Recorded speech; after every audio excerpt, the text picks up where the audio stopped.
Assalamualaikum warahmatullahi wabarakatuh. Bagaimana kabarnya anak-anakku sekalian? Alhamdulillah kita masih diberi kesehatan, ya. Kita masih bisa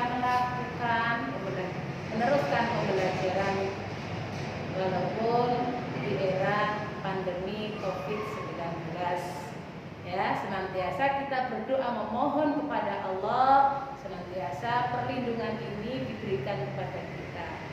Jadi jangan lupa anak-anak sholat 5 waktu, ya, tidak boleh bolong sholatnya. Dan jangan lupa juga sholat duha. Oke anak-anak, kita lanjutkan tema 1, subtema 2, PB 3 dan 4. PB berapa? 3 dan 4. Paham anak-anakku? Sudah disiapkan buku temanya dan alat tulisnya. Ya. Kita melanjutkan pembelajaran tentang kerjasama. Apa artinya kerjasama, Bu?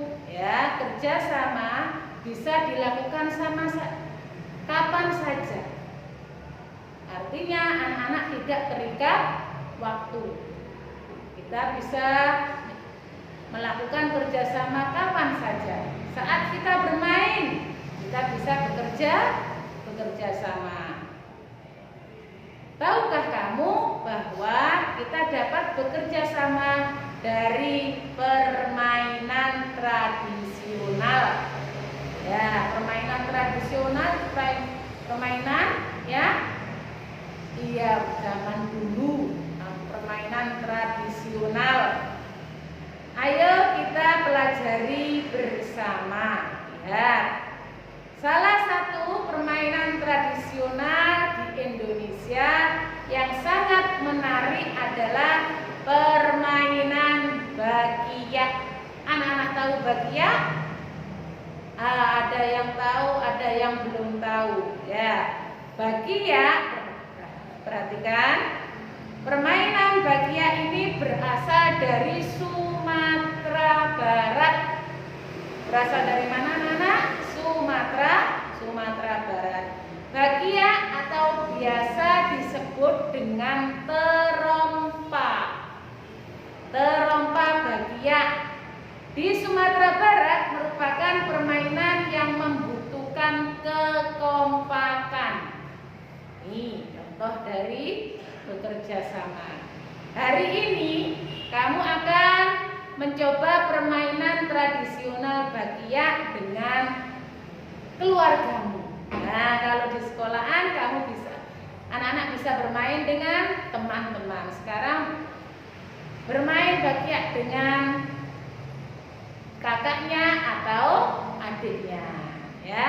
Sebelum melakukan permainan bakiyah, kamu harus memperhatikan hal-hal berikut.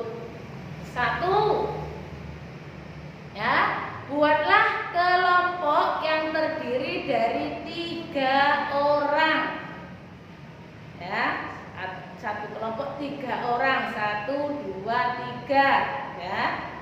Yang kedua, masukkan masing-masing kaki ke dalam tali. Nanti ada gambarnya. Dimasukkan ke dalam talinya, kakinya dimasukkan. Yang ketiga, anggota kedua memegang bahu anggota di depannya. Jadi, ya, kita memegang bahu temannya yang ada di depan kita. Oke? Anggota ketiga memegang bahu anggota di depannya. Sama. Jadi yang kedua memegang bahunya temannya yang ada di pertama, yang ketiga memegang bahunya yang temannya yang di nomor 2. Lanjut. Anggota paling depan, yang di depan ya, memberi tanda kapan berjalan dan kapan berhenti. Tuh, kapan dimulai jalan, startnya kapan, dan kapan berhentinya, kapan finishnya. Selanjutnya, setelah permainan itu selesai, diskusikan kaki mana yang akan diangkat terlebih dahulu. Jadi harus kompak antara anggota 1, 2, 3. Tuh, ini permainan yang memerlukan kekompakan. Jadi harus kerjasama antara A, B, C. Kaki kanan atau kaki kiri. Lanjut. Selanjutnya, untuk menjaga kekompakan, semua anggota bisa berteriak berjalan. Jadi, sebelum melangkah, yang depan memberi komando kiri, berarti yang harus diangkat kaki kiri terlebih dahulu, kiri, kanan. Jadi biar langkahnya sama. Tuh, berarti permainan tersebut memerlukan kekompakan. Selanjutnya, cobalah berkali-kali permainan ini dengan kelompokmu sampai terasa gerakan yang semakin baik dan kompak. Nah, kalau anak-anak kompak kiri, kanan, langkahnya itu sesuai dengan komando yang depan, ya akan terjadi kekompakan. Lanjut. Kelompok yang pertama mencapai garis akhir adalah pemenangnya. Jadi ini ada 3 kelompok. Contoh, satu kelompok terdiri dari 3 anak. Kelompok A, kelompok B, kelompok C. Nah, itu seperti itu. Boleh 2 saja, kalau keluarganya sedikit boleh 2. Nanti ada gambar terompanya. Dalam kelompok terdiri dari beberapa anggota yang memiliki kemampuan beragam. Satu kelompok memiliki kemampuannya beragam. Namun hal tersebut tidak menghalangi kita untuk tetap bekerja sama.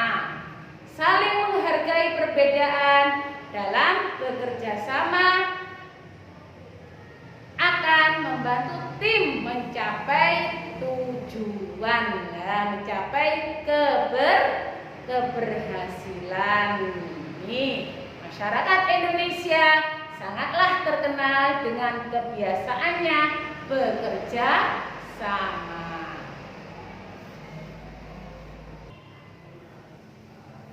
Sekarang anak-anak, setelah tahu tekniknya, anak-anak coba dilihat gambar contoh permainan terompahnya. Ya, ini contoh permainan terompah. Yang satu kelompok terdiri dari 3 orang. Ini contoh permainan bakiak seperti ini. Jadi anak-anak nanti cari keluarganya, ya, adiknya atau masnya untuk berlatih seperti ini. Ini adalah contoh suatu kekompakan dalam bekerja sama untuk mencapai. Ya, perhatikan, bagi anak-anak sudah tahu gambar terompahnya terbuat dari apa? Kayu. Ya, seperti itu. Satu kelompok terdiri dari berapa? 3 orang boleh, kalau memang keluarganya sedikit ya 2 orang saja. Itu adalah contoh suatu kerjasama. Berikutnya adalah contoh kerjasama yang biasa dilakukan dalam masyarakat. Apa Bu Guru? Kerjasama yang dilakukan dalam masyarakat contoh lain adalah ronda malam. Nah, yang terkenal dengan pos kampling. Ya, anak tahu biasanya bapaknya kalau malam digilir untuk ronda. Nah, ini demi keamanan masyarakat sekitarnya. Yang kedua adalah kerja bakti. Ya, yang kemarin sudah kita pelajari gambar seperti ini, kerja bakti di lingkungan masyarakat. Yang ketiga adalah gotong royong. Ya, ini kita bekerja sama membantu tetangga kita yang sedang apa? Membangun rumah, bergotong royong. Itulah anak-anak tadi bermacam-macam gambar tentang kerjasama. Jika kita selalu kompak dalam bekerja sama, maka akan mencapai suatu tujuan. Sebaliknya, jika kita tidak kompak, ya bagaimana? Tidak akan tercapai. Oke, kita lanjutkan dengan indera pendengaran. Apa itu indera pendengaran, anak-anakku? Indera pendengaran, nah, yang kita sebut dengan telinga. Tuh, ada bagian-bagiannya kemarin. Ada berapa bagiannya? Ada 1, 2, 3. Berapa? 3 bagian. Nah, disebutkan nanti ditulis di buku tema situ 3 bagian indera pendengaran, yakni bagian luar, bagian tengah, dan bagian dalam. Cara merawatnya bagaimana? Ya, cara merawatnya ya dicari nanti diisi di dalam bagian di buku siswa. Nah, cara kerjanya bagian luar bagaimana, bagian dalam bagaimana. Ini cara bekerja indera pendengaran. Fungsinya, nah kemarin sudah kita pelajari. Coba dilihat kembali, dipelajari kembali untuk mengisi buku tema yang di dalam bagan tersebut. Selanjutnya, telinga sangat penting bagi kita.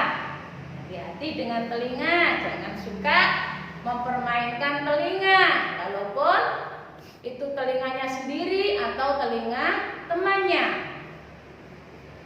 Dengan telinga kita dapat mendengar bunyi-bunyian. Kamu sudah melakukan percobaan tentang sumber bunyi. Nah, kemarin apa itu sumber bunyi? Ya, kamu bisa mendengar alat musik tradisional karena telinga berfungsi dengan baik. Oleh sebab itu, rawatlah telingamu dengan baik. Paham anak-anakku?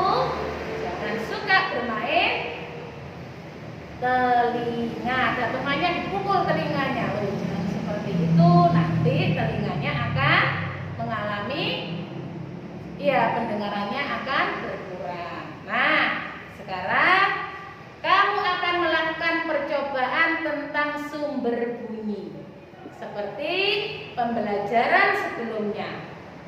Namun kali ini kamu harus mencari alat sendiri. Ya, cari di sekeliling rumah atau di lingkungan luar boleh. Ya, pembelajaran sebelumnya, namun kali ini mencari alat sendiri kamu dan coba membunyikannya alat tersebut.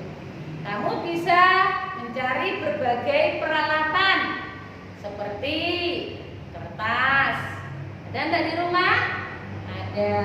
Kayu dan lain sebagainya untuk mencari sumber bunyi. Lakukan permainan bunyi bersama dengan anggota keluargamu. Adiknya boleh, kakaknya boleh, ya. Secara bergantian kamu bisa menebak benda yang dibunyikan. Nah, caranya bagaimana, Bu? Ambillah berbagai macam benda. Pilih satu saja. Kamu dan beberapa temanmu bersembunyi di tempat berbeda sambil memegang benda tersebut. Bunyikan. dengan secara bergantian. Mintalah temanmu menebak pemegang benda. Ya, siapa yang memegang benda tersebut? Tebak sumber bunyi benda dengan temanmu secara bergantian. Berapa kali kamu bisa menebak sumber bunyi? Ya. Lanjut, sumber bunyi mana yang mudah kamu tebak? Dilihat hasilnya mana yang bisa kamu tebak. Anak-anakku, coba ini dilakukan di rumah sambil bermain dengan temannya. Ya, mudah-mudahan bermanfaat. Sekian pembelajaran dari Bu Habibah. Assalamualaikum warahmatullahi wabarakatuh.